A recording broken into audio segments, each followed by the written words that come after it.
आत्मन्यम आत्मन्यम शुद्धात्मन्यम जलम समर्पयामि।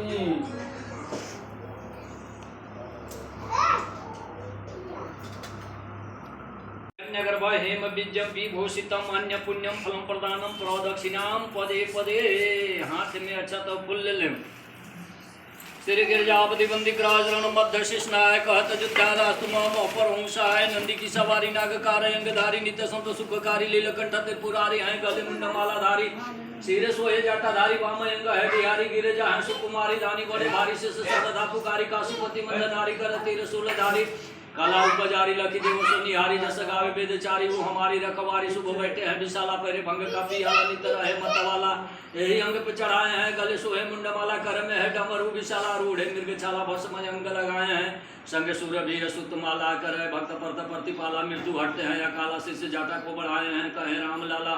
कहूँ मोहि तुम निहाला गिरिजापति आला। जैसे काम को जलाए हैं मारा है जलंधर तीर पूर्व को संघारा जिंजारा काम जाके शीश गंग धारा है। धारा है अपार जासु महिमा तीनों लोगों की भाल सोहे चंद जाके सुषमा सहारा है। सारा विवाद सब काय हाल जाने जगत आधार जानी वेद को उचारे है। चारा है भाग जाके द्वारा है गिरिजा कन्या के कहत है अयोध्या सोई।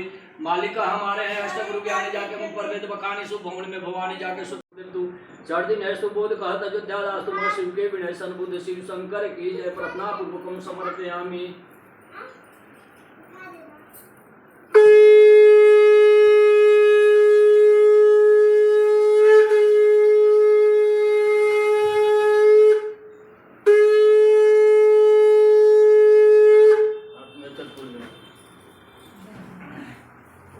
मंदार माला कुंताल काली कपाल माला गिरधार काली दिगंबराय की मित्र के घर की तरह समझकर आकाश का स्पर्श किए रहता है।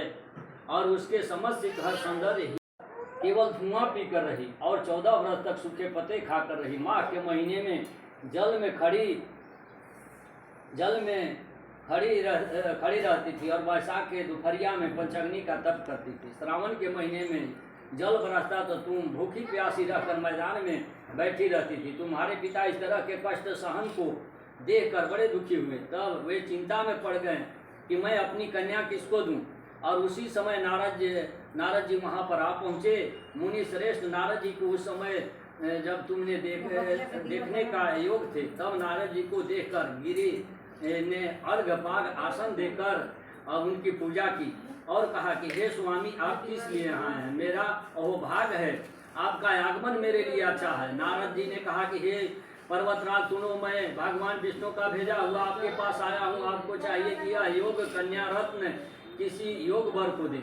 भगवान विष्णु के समान योग वर ब्रह्मा इंद्र और शिव इसमें कोई भी नहीं है। इसीलिए मैं यही कहूँगा कि आप ऐसी सलाह कर तुम वैसे वन में जा पहुँची और उधर तुम्हारे पिता घर घर तुमको खोजने लगे। दूत द्वारा भी खबर लेने लगे।